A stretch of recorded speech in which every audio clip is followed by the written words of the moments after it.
She's an author and an international blogger. He's a mental health advocate and accomplished musician. From mental health to music to movies and more, Rebecca and Joe Lombardo provide a healing platform for awareness and a voice for change.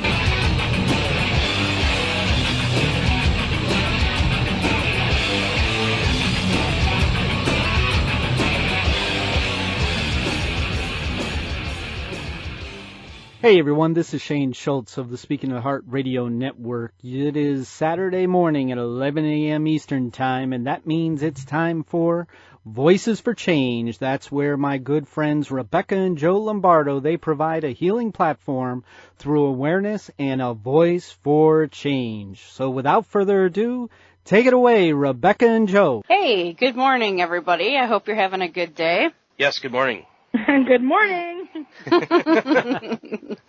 That is our special guest this morning, but I just want to get a couple of things out of the way before we start talking with her.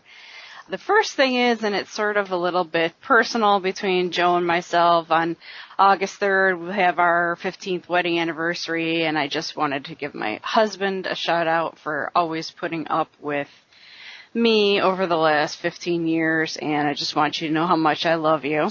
Oh, thanks, honey. I love you, too. So we'll, not to spend too much time on that. We don't want to bore the hell out of everybody, but what we'll be talking about today is, like most people, I have a whole bunch of TV shows that I like to keep up with. I'm kind of an addict. And I kept seeing this advertisement on the TLC network for this particular show, and I wanted to see it, and I just couldn't get it into my schedule. So finally one day I decided to pop it on the DVR, and I sat home and I watched the entire season in one sitting. I cried my eyes out, I laughed, I got excited. It was an amazing show. It's called My Big Fat Fabulous Life, and it stars the fantastic Whitney Way Thor. She is essentially an advocate for no body shame. She's a dancer, and now she's an author. So I'd just like to bring her in and say good morning to you, Whitney. Well, good morning. Can you start out just by telling us a little bit about your life and how your No BS campaign got started? Sure. I grew up in Greensboro, North Carolina, where the show takes place. And I was a thin, quote, normal, average girl. I was a soccer player, a dancer. But like a lot of people I think can identify with, I had body image issues starting from about 10 years old. And I developed eating disorders in middle school and struggled with that all the way through college. When I got to college, I started gaining an obscene amount of weight, and I didn't know why. Every doctor I went to just kind of acted like it was no big deal, but I had gained 50 pounds in 3 months and then 100 pounds by the end of my freshman year of college. And finally in 2005, I was diagnosed with polycystic ovarian syndrome, otherwise known as PCOS, which is surprisingly really common. It affects 1 out of every 10 American women and is the leading cause of infertility in the country. But there's little to no awareness about it. By the time I was diagnosed, I'd already gained so much weight that I had become deeply depressed. I'd stopped dancing. I'd really quit participating in my own life. I ended up graduating college barely and went off and lived in Korea for 4.5 years. I had a really hard time there. I experienced a lot of really overt size discrimination.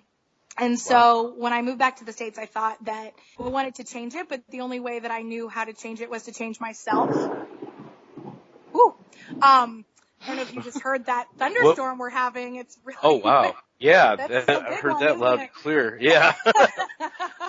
Wow. So I set out to change myself, and I lost 100 pounds in about 8 months, and it was really difficult. My eating disorder came back, and, everybody praised me and said that I was doing something really wonderful. But I saw that the way that society treated me really didn't change. I was still fat, still 100 pounds overweight, and I finally ended up getting a job at a radio station, working on a morning show, and I started to gain the weight back like most people do who lose a significant amount of weight. I found myself at the lowest point in my life. I was the heaviest I'd ever been and the most depressed I'd ever been and the most directionless I'd ever been. Then my coworkers said, we started this YouTube channel. Why don't we upload some of your videos? I should dance and you should call them a fat girl dancing. First, I didn't really want to. And then I thought, well, you know what? Like, what's wrong with the word fat? Like, I am fat, and it doesn't mean that I'm lazy or that I'm stupid or that I'm ugly or that I'm worthless. So I went with it. One of them went viral. This was in January of 2014. And a year later, I had the first season of My Big Fat Fabulous Life premiere on TLC. So here we are. Wow, okay. That kind of goes into what I was going to ask you. How did you connect with TLC to get your show? Well, when the dance video went viral, it was called Fat Girl Dancing. I ended up doing a lot of national and international press. You know, Good Morning America and Steve Harvey, Today Show, Inside Edition. And at the time I was really kind of confused as to why I was going on national TV to talk about it. And then I really started to realize the significance of seeing a fat person doing something where she was, you know, living her life, I guess, in a way that society tells fat people that we're not allowed to. And I was connecting with a lot of people all over the world, and they weren't all fat. It was people who were really thin, or people who'd always struggled, you know, with some other aspect of their appearance, or maybe their gender or their sexual orientation. And I realized then that what was connecting us all was that we'd been taught to feel ashamed of ourselves. And so that's why I started the No Body Shame campaign, to encourage people to live their lives fully without caring about this kind of societal induced shame that we all seem to have. Someone at the network saw me on one of the television shows, and they said, do you want to collaborate? And I was like, okay, you know, I didn't really know what that meant. And I came home and I told my mom, I was like, Mom, I think we're doing reality TV.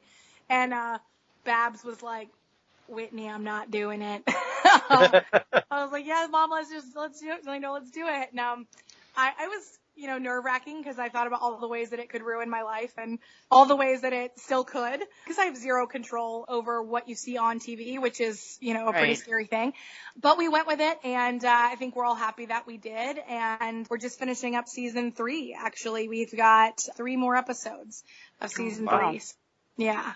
Yeah, your parents are an absolute riot. I mean, so funny, but they're also so supportive. Do you think you could have gotten this far without that support? Absolutely not. It's interesting. It breaks my heart. I hear from, hundreds of people every day all over the world. And one thing that they typically say is, you're so lucky that you have a support system. And it was really brought to my attention how many people don't have anyone in their corner, and they don't have anyone. And a lot of times some of their problems started and are deeply rooted within their family. And so I feel really lucky, but it doesn't mean that it's been an easy road for us. I mean, when I wrote my book, I Do It With the Lights On, it was a memoir. So I had to come to terms with a lot of things in my past that I thought had really affected me. And a lot of that had to do with decisions that my parents made that, you know, in hindsight probably weren't the best ones. Like, you know, sending me to a nutritionist instead of a therapist when I said that I wanted to lose weight. And so we had to come to terms with that as a family. And it was difficult at times. It sounds cheesy, but we've grown, we've learned, and we are closer now than we've ever been. So it's been incredible, but it's not to say that it's, you know, been perfect. I can completely understand, because I don't know how much you know about me, but I've written a memoir as well, because in 2013 I almost died by suicide. And Joe, my husband, has been my complete support we're, 15 years married now. So he's been my complete support the entire time. And there wasn't always a lot of support from friends, and definitely not family. You know, a lot of people, they're okay with you to a certain extent, but once you start talking about these things or bringing them to light, they're maybe not so interested in hanging out with you anymore. So, that's why I love watching your parents, because my mom has passed, and my dad is, he's 88 now, so he doesn't do too much, and, so it's a little tough. Sometimes I feel completely alone, but thankfully I've got my husband. Yeah, it's funny how when you start making things kind of real in a person's life, you find it really quick if they really have your back or if they're gone. When Beck had her suicide attempt, I'm sorry, you're not supposed to say suicide attempt anymore, apparently. No, it's okay, honey. You're not supposed to say commit. Oh, all right. Well, you're okay. I don't know. I'm new. Anyway, she lost a lot of friends, and a lot of her family turned away for a time. And for a long time, it was just her and myself and a little bit of core friends that we had. So It's really a true test. So having those people in your corner, having people support you the way your parents do, Whitney, the way I do with Beck, you feel badly for the people that don't have that kind of support. Absolutely. And I think part of the reason I wanted to create the No Body Shame campaign is so that people can feel that they have some support, even if they don't have it in their real lives. And that's the amazing thing about technology, is that it can unite people all over the world. And I at first was really saddened by the stories that I would hear every day about people's lives and how awful they, had been. And then I realized that if I wasn't unique at all, then it meant that I wasn't alone, and that was a good thing. So I think that's important to remember, is just to kind of create and maintain a sense of community for the people who don't necessarily have that when they wake up in the morning. Right, and my hope is that with your show, with so much that it's teaching people, that it can maybe have some people take a look at your parents and understand, because they don't always agree with everything you do. They don't always agree with all of your choices. Your dad would prefer maybe you did this way, this thing this way, or what have you. If I were celibate, yeah. Yeah, exactly. Yeah, but they're still there for you, Yes. and that's the important part of it, is that people need to understand. We're all going to have differences. We don't grow up to be clones of mom and dad. So supporting your children, regardless of what the differences in the relationship are, is so incredibly important. And I absolutely love them for that. I mean, they're great. They really are. I watched the show with Beck. I think you're an amazing person. One of the things that we were both kind of concerned about was how you're feeling these days. How's your back? How's your heart? Where do things stand with that? I actually feel fabulous. I feel great. And, it's hard to watch the show back because, especially this season, it seemed very sensational to me. They shot for 1,000 hours of footage, and they only, you only see 9 of them on TV. Right. So people, I think, tend to forget that. And sometimes I'm watching the show these days and I'm like, was I even there? Like, I don't even, So, I would say that, even the heart doctor, I've had so many people ask me about my heart problem. And it's interesting, if you watch the scene, the doctor says that my heart is normal, but just the kind of way that it's set up and the music and the gloom and doom of it all, most so people dramatic. walked away. Yeah. I mean, I'll be walking in a drugstore and someone's like, how, is your heart problem gone? And I'm like, well, I never had one, actually. So, luckily for me, in real life, the doctor was far more positive than I think it looked on TV. He said that he didn't presume I would ever have an instance like this again, a passing out instance. And it was kind of nerve-wracking, though, because I think you get that kind of fear, before you have some kind of test. You never think anything's wrong, but...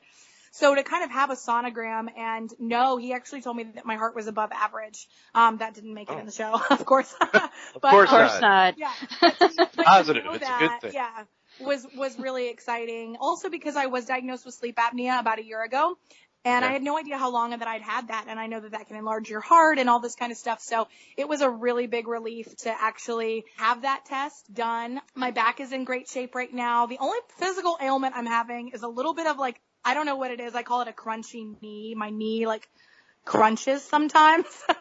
But I actually just got back from the gym. Things have been going really well. So nobody should worry. With Will? Are you training with Will now still? That I think is a spoiler. Oh, okay. I can say. Okay. Right. We didn't ask. I gotcha. Yeah. Sorry about that. That's all right. The crunching in your knee, is it when you squat down? And the reason I'm asking this is because it's something I've had for years, and I've always had doctors come back and tell me it's just tendonitis and my knee, live with it and deal with it. Right. Well, I actually had an x-rayed. This wasn't on the show. I had it x-rayed, and he said there was some arthritis, basically, that the cartilage was somewhat worn down. So he said, you got to be careful. If you don't get some weight off, you could quite possibly need a knee replacement in your 50s or something like that. I'm just trying to, keep aware of that, and also just changing my training a little bit, swimming and doing stuff like that, because I'm really an all or nothing person, and I can force myself to do things that probably aren't the best for me, especially in the gym, because I like to do all the hard, crazy stuff. So I've been telling myself, all right, it's all right. Just get on the bike, get on the rower, protect your body. It's okay. So, yeah. You can do it. Yeah. So you were discussing previously a little bit about your history with depression. Did you seek out any treatment for that? How long of a period did you have to deal with depression? Oh, well, my mother also has clinical depression and has for her whole adult life. She also attempted suicide as well, which I wrote about in my book when I was 17 years old. After that, she finally got medicated and a lot of things changed for her. And so she approached me and said, if you feel like you're depressed, I want you to go to a doctor and not suffer for years and years and years like I did. So I was on medication by the time I was 18, but I didn't see any improvements at all. And I think, my life just spun out of control so quickly. I don't know. Sometimes I wonder if any medication could have really helped. And so I kind of had a bad taste in my mouth about it. But just recently, I actually went back to the psychiatrist. And I haven't been dealing with a lot of depression lately, but I have a lot of anxiety. And I've never been an anxious person. And I think, having your own television show, especially after this season, having to watch the way that it's all played out on TV and having to deal with the aftermath of that has been very anxiety inducing. I can't even imagine. Those of us that are overweight, we've already got all of these self-esteem issues. And, I was so in touch with the one scene where you were talking about people, you didn't eat in front of people because you felt like they were looking at you and saying, oh, does she really deserve to eat? Right. And I've gone through that my entire life. And I heard a lot of people say that's exactly how I feel. Yeah. Yeah, and I had tears pouring down my eyes while I was watching that because I just connected with you so much on that level. And it's, when I was a kid, I abused laxatives and starved myself. And kids today just do not understand what that kind of stuff does to your body in the future. Right.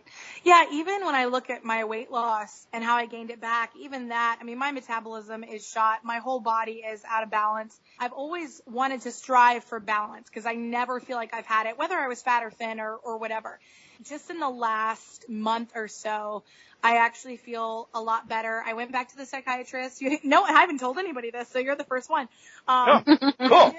She said, well, why don't we try, because I had a panic attack, like my first real full-blown panic attack. It was awful.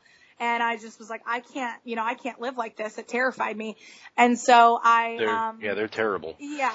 She convinced me to try just to go back on an antidepressant and just see. She said it would help with anxiety. It really has. For the first time in years, I feel pretty balanced. I've been really taking care of myself in a way that I have not been able to in so long. And it's so funny, too, even with the show, routines have always been difficult for me. And I've always been able to satisfy other people's needs while taking care of myself takes the back seat. And so even while we're shooting, it's like, that life is very stressful. There's always a camera. You're always here. You're always there. I was writing my book in 4 months last season, but you never see any of that on the show. And so it's kind of like asking me to do the hardest thing for me to do in the worst conditions possible. There's no, there's no routine. There's no balance. And so, in the last month or so, I've really turned over a leaf that is exciting. I have been caring for myself. I've been feeding myself 3 times a day. And that seems like a silly thing. I know I'm 32, but I feel like I'm just now mastering it and it feels great. So things are definitely on the up and up. Congratulations, because honest to God, Whitney, that's not a crazy thing because I'm in the same boat. I'm 43. And it is a struggle for me to remember to eat something before 4 o'clock in the afternoon. So I've been going through all the same kind of stuff that you've been going through. And so I started juicing because I couldn't find, there was nothing I wanted to eat. I wasn't hungry until that late in the afternoon. So I'm just forcing down these true organic bottles of juice. And I started to lose weight. So, I'm going to keep going with it. But I went 10 years without being able to drop a single pound because I'd shot my metabolism. So I totally get it. The hardest thing in the world for us, especially women, to me, to learn is how to take care of ourselves. Right, because we're always taught to, nurture other people. And for me, I've always just been somebody who can excel in any other area, but I kind of have a hyper focus on that. And then, I don't have time for myself. Learning that is, I'm glad I'm on the road now. I've had little bits and pieces before, but this past month has really felt like for the first time, I'm actually succeeding. And so that it's just really great. That's awesome. Do you find yourself making your decisions from an emotional mind or a logical mind? Hi, I'm Shane Schultz of the Speaking of the Heart Radio Network. Join my good friend Claudia Israel and I as we bring you The Mindset, where we show you that your mindset can be your very best ally instead of your own personal enemy. This week we'll be talking about the wise mind. That's the best place to make decisions from. And we're going to do that this Tuesday night at 8 p.m. Eastern Time right here on the Speaking of the Heart Radio Network. We're very, very happy for you, and I hope that if you guys do another season after that you're going to have even more good news for all of us. Yeah. Because there's so many people pulling for you. I think you can tell now that there's so many people pulling you, despite all the haters. Yeah. Yeah, it's really nice. I'm amazed. I mean, even after this season, sometimes when I watch it, I'm like, God, if I didn't know myself, I wouldn't like this person that I'm seeing on TV. But I have a lot of, it feels weird to call them fans, but I mean supporters who are just there for me all the time, regardless. And it means more than you know, because every day in my daily life, I'm just in Greensboro, living my little life the same way as normal. I'm not like a celebrity or anything. So, I mean, I have all the same struggles as everybody else does. And the support always really helps. Absolutely. You mentioned a little bit back that you've got your book, it's out now and everything. How did you find the time to write a book with everything that you do? Yeah, it was insane. I mean, I had only 4 months to write it. I was supposed to have like 8.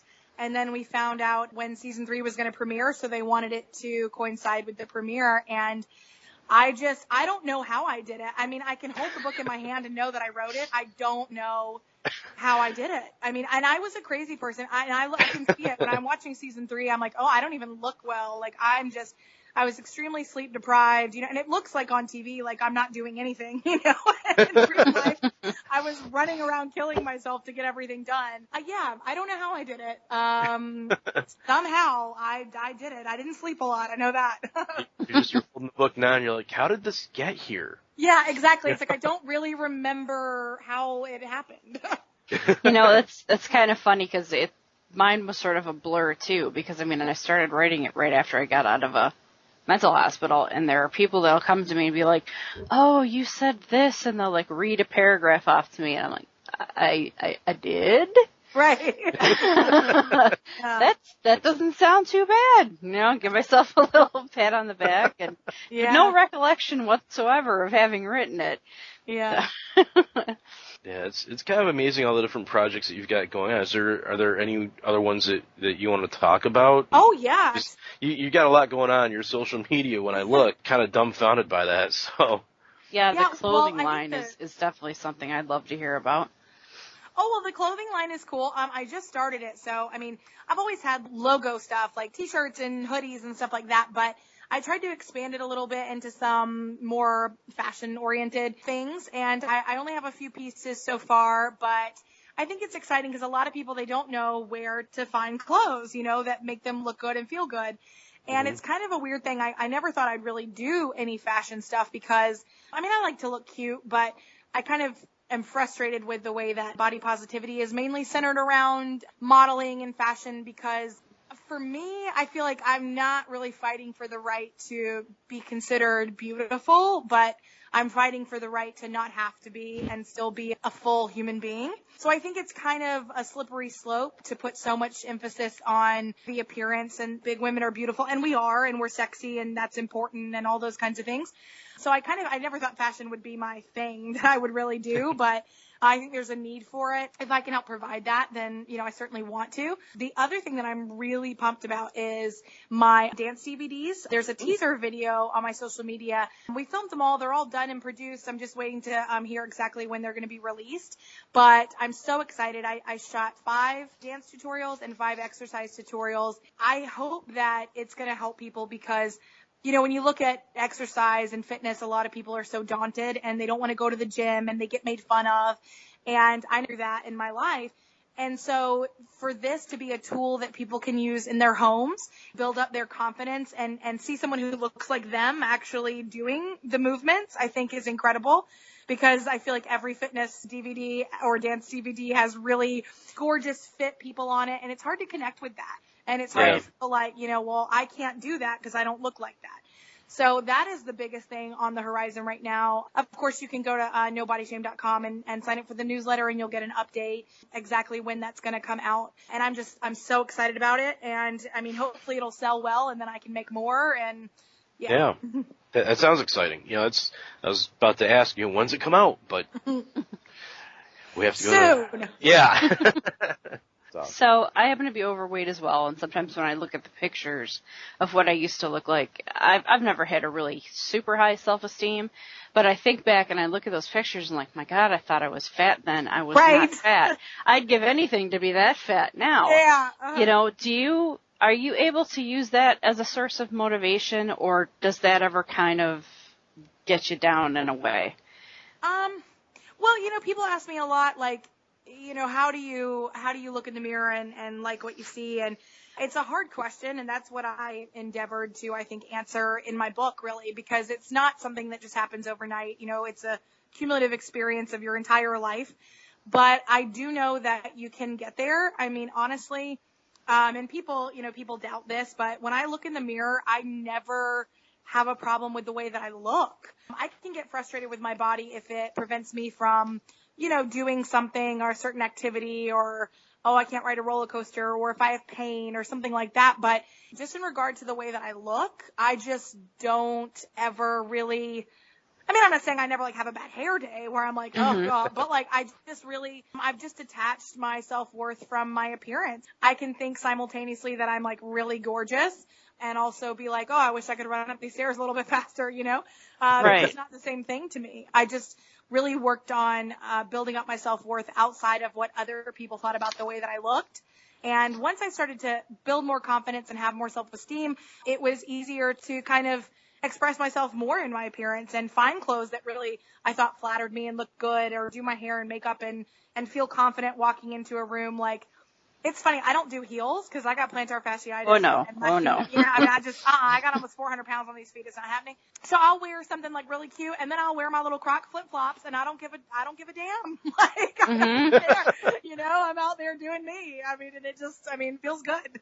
That's awesome. And I know that you've probably had to deal with questions about that comedian at the radio station and everything many times, but after that happened and after I watched this, I sat down and I wrote something that I wanted to see if you agreed with. It was just kind of what my response would be to somebody like that. Sure. And I just said, in all fairness, that what I get out of your No Body Shame campaign is that you're not telling people to not lose weight and not give up and be unhealthy. You just want people that are overweight to not be ostracized because they don't fit in society's idea of perfection. Would you say that kind of fits? Yeah, of course. The thing is that people pretend that they care about our health, but when you are telling me how much you're concerned about my health while you're smoking a cigarette, it's obvious that you don't care about my health or your health for that matter. And it's the same thing I always say. If you cared about everybody eating McDonald's, then you would preach to every person who goes in McDonald's, not just the fat ones. You would chastise your thin friends for not exercising every day. Those are the things that you would do if you were just really concerned about everybody's health. And it's just a very thinly veiled argument that just allows people to still hate fat people. And I'm over it. It's dumb. Exactly. I think that, for me, I know I've lived in every kind of body. I've been thin. I've been fat. I've had eating disorders. I do have a hormonal disorder that affects my weight gain and weight loss. I've lost 100 pounds. I gained it back. I've done everything. I know how I feel, and no one can project their feelings onto me and tell me how I should feel about my body. And if you want to know what encourages fat people, it's to be treated like we're human. And if you care about us, you could say, hey, you want to cook a meal? You want to take a walk? Or let me lend an ear. and tell me about what you go through every day as a fat person, and I'm going to accept you and listen to you, and I'm going to be your ally and try to make it better for you. That's what you do concern for fat people. You know, people like this person that you mentioned, they don't really, you know, I got heated in the moment, obviously, because it was face to face, but Right. Yeah, I'm not and gonna you go had home. every right to. Oh, Yeah. and I'm In not my gonna go home opinion. and cry myself to sleep over what this stranger thinks of me. I think it's a hard thing, especially with social media these days. You know, when do you stand up for yourself and when do you not? And for Right. me, I mean, 99% of the time, I just have to let it go, or else I'd, you know, be insane. But Right. I think there's something to be said for not lying down and taking a lot of BS, if you will. Hmm? That's what I have to say about that. Yeah, you can't let people roll over you. You have to pick your battles, obviously. Right. But sometimes you gotta say, hey, you know what? Screw you. I'm a good person. I'm a healthy person, and there's absolutely nothing wrong with me. And who are you to judge me? Well, and exactly. And I think too, I mean, the argument that everybody clings to when it comes to obesity is this health argument. And I would take it a little bit further and say, so what if I'm not healthy? I don't go around to thin people demanding that I know their blood pressure and their cholesterol levels and everything else. We don't do that to anyone else. And when people get sick, even if it's something like they get lung cancer because they're a smoker, we don't ostracize that person and say, well, now you're sick and you did it to yourself, and so I have no empathy or compassion for you. We don't do Yeah. that to anyone but fat people. Right. And so, I mean, anyone who tries to convince me otherwise is just wasting their breath. I mean, you know, I've lived in this body long enough and been on this earth long enough that I know how I feel, and you just kind of have to let it go, but at the same time, stand up for yourself too. Right. Oh, absolutely. Now, have you taken at all to this particular argument that's going around? You know, everybody's always trying to make everything more politically correct.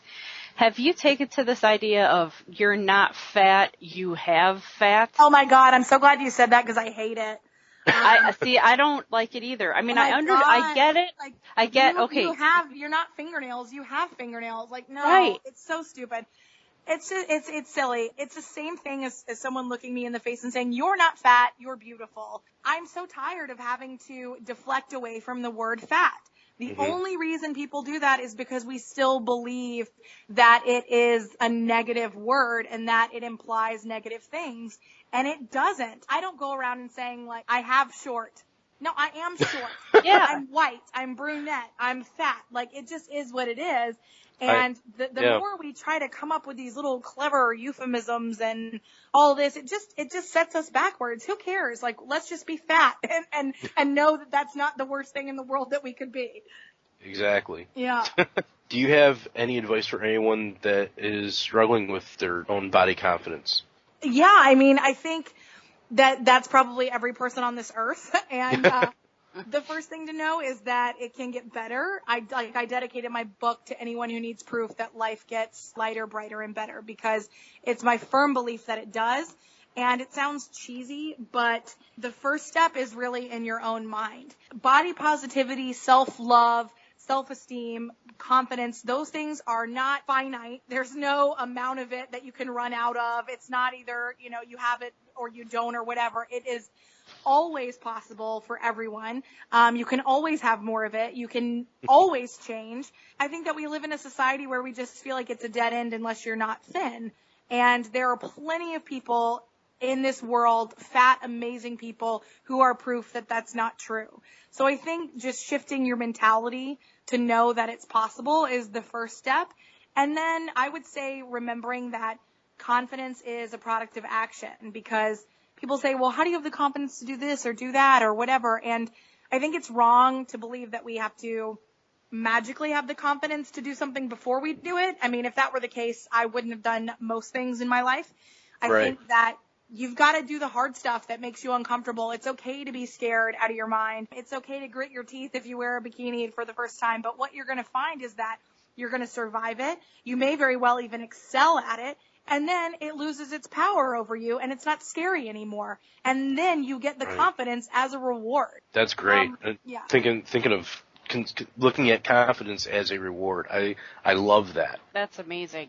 I mean, the ideas that you have and your public speaking, and I haven't picked up your book yet, but I plan on it, and I I love that we have a voice out there with you, because it doesn't matter to me what size you are. It doesn't matter to me at all. But the fact that there are so many of us that hide inside their house all the time because they don't want to run into somebody that hasn't seen them at that weight yet and everything. Right. But you're out there and you're telling people that it's okay, and if you're hurt by it, piss off, we don't need to deal with you. kind of a thing, you know? I appreciate you beyond words, and I know that you have just legions of fans that are so grateful for your voice. It's an intelligent argument that you're coming forth with, you know? It's not just a bunch of garbage that you're recycling. You actually have lived it. You have an intelligent argument, and I don't understand people that can take that in a negative way, but then again, I may never understand people at all. Yeah, and that's kind of sad. I mean, you have to realize that there are people in this world who are never going to get it. It sounds cheesy, but it is true. I mean, when you love yourself and when you have compassion for yourself, you don't set out to criticize others and other people's life experiences. I really think that, you know, people who criticize and certainly the ones that criticize and claim that they want to help, it's just nonsensical. And of course, there are even studies that show this, that fat shaming causes people to gain more weight. It certainly doesn't have the opposite effect. And what I always tell people is I lived for 10 years in a lot of shame and a lot of isolation. And the only thing that got me out of that black cloud and into the gym and back onto the dance floor and back into my life was not caring what people thought, and was ridding myself of that shame. And if someone's mad at me for like living, and I have a theory even, I think that especially with women, we're so taught that the be all and all is to be thin, and you've got to be thinner, you've got to be prettier, you've got to be younger. If you're not, you're disposable. And so if somebody consciously kind of takes themselves out of that cycle and says, well, I don't care about that, and I'm just going to live the way I want, I think it upsets other people who are still standing in that line, waiting, you know, going to the gym, buying the wrinkle creams, doing this, doing that, whatever they have to do to please other people. They feel kind of slighted by that. They say, well, who is this fat person to get to have happiness? Because I thought that I had to be thin to have it. And you don't. I don't even, I feel bad for those people because I used to be one of them. I mean, I know where they're coming from. I used to be one. I used to hate fat people because I hated myself. And I was liberated for that. And I want everyone to be liberated from that, because no matter what you are, who you are, what you look like right this minute in your body right now, you are a worthy human being, deserving of everything that you want in the world, period. A lot of people can't believe that for others because they don't believe it for themselves. Yeah, that's... Oh, man, that hits home. It really does. It really, really does for both of us. And, you know, we just want to say that we're really grateful to you. Well, thank you very much. Well, let's, oh, go ahead, babe. I was going to say, just to kind of lighten things up a little bit, do you have any favorite movies that are your go-to when you're having a tough time? Oh, yeah. Always Rocky IV. I must break you. I must, yes, I must break you. Rocky IV, and then Rocky II. And then Jaws, and then Monster Squad. If you're sensing a theme, it's like all movies that came out when I was like 3 years old. So, yeah. But what's sad about that is we weren't 3 years old. Right. Yeah, I remember quite vividly in the summer of, oh God, what year was it? Must have been 11 or 12, and going with my dad and my nephew to see Rocky IV and being all excited about it in the theaters when it first came out. Yeah. You know? Lucky you. Yeah, that and you know, not so much Jaws. That was I think I was 2 when that came out. But so you like action adventure type stuff, huh? You know what? I really don't, other than those. Oh. I think they got me while I was young, and I still have a crush on Sylvester that I'll probably never be over. Yeah, those just got, like, even sometimes if I need motivation to clean my room or something, I'll just go on YouTube and watch, like, the Rocky training montages. And I'm like, yes, I can face the day. What's funny about that is all you have to do really is turn on an episode of Hoarders, and you're going to clean your entire house in 5 seconds. I've been there too. I have been there too. I don't know if you're aware of this. He's going to be in the next Guardians of the Galaxy movie. No, I didn't know that. Yeah. Yes. Sylvester Stallone's going to be in that, along with Kurt Russell. So, yeah. So a little Tango and Cash they were in together? I don't remember now. I think so, yeah. Mm-hmm. I think that was right, yeah. Yeah. So that'll be a little Tango and Cash reunion. They're both in it.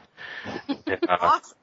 Yeah. I love all the Rocky movies. 4's a great one. 3 was right in my wheelhouse when I was a kid. You mentioned Jaws. I can't get her to sit through Jaws with me. But there's a lot of 70s movies that I just can't get over the sheer 70-ness of them. So I have trouble watching them. Now, like I watch Mystery Science Theater 3000 and I watch Riff Tracks, and they take those movies and they riff them and make them terrible, or will make them funny when they're terrible. And so if you put like a 70s movie in front of me now, I'm spending the entire time making fun of it. Right. So yeah, I just can't. It's not there for me. Sorry, honey. Well, I just did my first binge watch on Netflix. I don't watch TV, oddly enough. And so I decided, I was like, well, I'm going to watch the Stranger Things or whatever everybody's talking about. And right. I watched it all in one sitting. Yeah. Was it pretty good? I thought it was good. It's not even like my style because it's kind of gets fantastical and it's based on like there was D&D in the beginning and I was like, oh my God, Dungeons and Dragons. But I really got into it and it was kind of a nice throwback because it's in the 80s, so I liked it a lot actually. Hey everyone, this is Shane Schultz of Arisen Strength, a motivational podcast. Join my good friend Wayne the Hack Hacker and I as we continue to show you that you can be more than the challenges you face. This week's episode, we're going to talk about stepping into your solutions. So join us this Sunday night at 8 p.m. Eastern Time right here on the Speaking of the Heart Radio Network. Well, so how about music when you're exercising or even just like you're frustrated and you need an out? What kind of music do you look for? Well, I hate to be too predictable, but that Rocky IV soundtrack is really good. I had that too. I had it too. Yeah, I listen to it all the time when I'm working out, the Rocky IV soundtrack. I also just like anything like, up-tempo, fast-paced, like dance music even. I love like reggae and stuff. I don't know why that gets me going. Actually, that was playing in the gym today when I was there, and so I always have to stop and have a little dance break. I'm pretty like with music, I like pretty much anything except for country. I've never been able to get into country, but anything else is fair game for me. I love you for saying that. I can't do country. I'm a dyed-in-the-wool hard rock guy, and that's my wheelhouse is all rock and metal, especially old school metal. And I can't. I respect country artists. Don't get me wrong. I think they're incredibly talented musicians, but at this point, they'll play it at work sometimes, and I can't hear that stuff because it's the same song over and over and over again. I know. It's really hard for me. And, people get confused. They're like, well, you're from the South. Why don't you have an accent? Why don't you listen to country music? Like, why don't you, chew tobacco on your front porch? Like, well. But, yeah, so it's definitely not, I was not raised on the country life at all. Yeah, that is something that I've wondered about you before is your parents have such thick accents and you don't have one at all. Did you work on that purposely or does it just kind of happen that way? No, it just happened. I mean, my brother and I, we went to school and we just didn't pick up an accent. But it's funny. I mean, North Carolina's funny that way because, I'm in Greensboro, which is like the third largest city. Of course, it's not a large city at all, but it's still a city. But, half the people you meet, they could have the thickest Southern accents you've ever heard. And then other people like me have absolutely none. And then you can drive 20 minutes outside of Greensboro and you're in a cow pasture somewhere. So, it's very diverse. Funny. Yeah. Yeah. My brother-in-law, actually lives down there. Rebecca's brother and his girlfriend. I don't remember what town. I think they're by like Simpsonville. Simpsonville. Yeah. Okay, yeah, never heard of it. I pretty much it wasn't until I went to college I realized, because I knew there was like Greensboro, Raleigh, Charlotte, and then I went to college and I was like, oh, where are you from? And it was all these little towns I'd never heard of. And so I do think that I kind of don't share the perception of the South, I guess, that a lot of people have, because I grew up in a city, whereas if you don't, you probably had a very different lifestyle and you probably have a Southern accent. So, it's funny too, watching the show. I don't know why, but I never picked up on that you were down south. You've always come in at like different angles, to different parts of. You didn't come in at the very beginning of the show, or you always managed to come in the parts where I'm like glued to the TV with tears pouring down my eyes, and he's asking me what's going on, and I'm just like, get out of here, watching this. So. Well, it's funny. I do notice sometimes I think in season 1, maybe they were trying to make it a little more like small town than it is. Like, I remember once they showed I was at the hair salon, which is, in the middle of our little downtown. And then it cuts to a cow pasture. And I'm like, where is that? Like, people are driving 30 minutes to get like footage of random places I've never seen, I'm like, what town is that from? That's not Greensboro. It's stock footage. Yeah. It's stock footage of establishing shots from Fort Worth, Texas. Yeah, I did notice once it's in North Carolina, but they'll go out places. One time I saw a flag, and I can't remember where it was now, but it was like a little neighboring town, and I was like, you have a flag up that says that we're not in Greensboro, but you're acting like it's Greensboro. That's great. Well, You gotta love editors. Here, yeah. Throw this in there. They'll think anything we show them. Right. So how is your fantastic group of friends? How are they all doing? Everybody is doing well. We're also gearing up we've got a No Body Shame cruise coming up in December. We're going to Eastern Caribbean. I saw something about that. Yeah, I'm so excited. People keep asking me, like, are all the cabins full? I'm like, this is a Carnival cruise line. Like, it's not going to be full, There's plenty of cabins left. And if you want to come on that, everybody is welcome. NoBodyShameAtSea.com. You can get tickets. We're all really excited to do that and interact with fans. We've got, like, lots of activities and workshops and dance classes and stuff like that to do, but you've got to book through that site or, you don't get the special stuff, meaning me, I guess. Okay. But yeah, we're excited for that. Everybody's doing well. I'm trying to think of anything exciting. I don't know. I never think my life is exciting, so maybe I'm not the person to ask. So why don't you, one other quick question I wanted to ask you, and then I'll have you give out some of your social media sites so people can find you. I am wondering, do you feel like our physical health is an actual direct relationship to our mental health? Certainly I think mind and body are connected, but I think that the misnomer is to focus on weight and mental health, or health for me is holistic, and that's not just like blah, blah, blah, hogwash excuses. Like, that's real, because I have had poor mental health while I had good physical health. I've had good physical health I just said that. Poor mental health while I had good, you know what I mean, and vice versa. Exactly. And I strive for balance. I don't care what the number on the scale says. If I'm eating well, sleeping well, exercising well, I feel great, and it really helps my mental state. Like, this past month has been so good for me. I haven't had that much of a break. I've still been doing press and events and stuff, but just kind of getting a handle on self-care has been monumental and really helped my anxiety go down. And I was, talking to my therapist. I'm like, am I insane? Like, am I on the verge, of a nervous breakdown? She was like, Whitney, you don't have a normal life, so you can't be expected to, have normal feelings about this very abnormal life that you lead. And I was like, well, good. That's right. That's true. So, yeah, I think that I would always encourage people to take care of themselves in whatever way they see fit.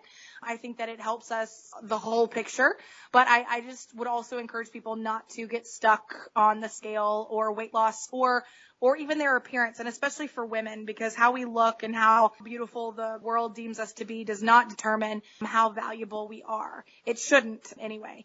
So that's what I try to tell people to focus on. That's an amazing, amazing way to wrap it up.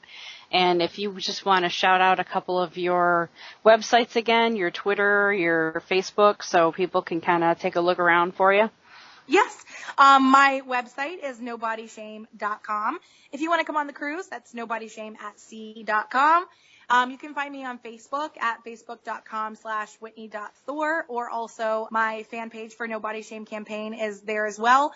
My Instagram is Whitney Way Thor. My Twitter is Whitney Way. I have Snapchat and stuff, but I don't really know how to work it. I think I'm Whitney Way, maybe on Snapchat as well. Okay. Yeah. You know what? Shane has a quick question for you. Okay. Yes. I really do. I didn't just disappear, Whitney.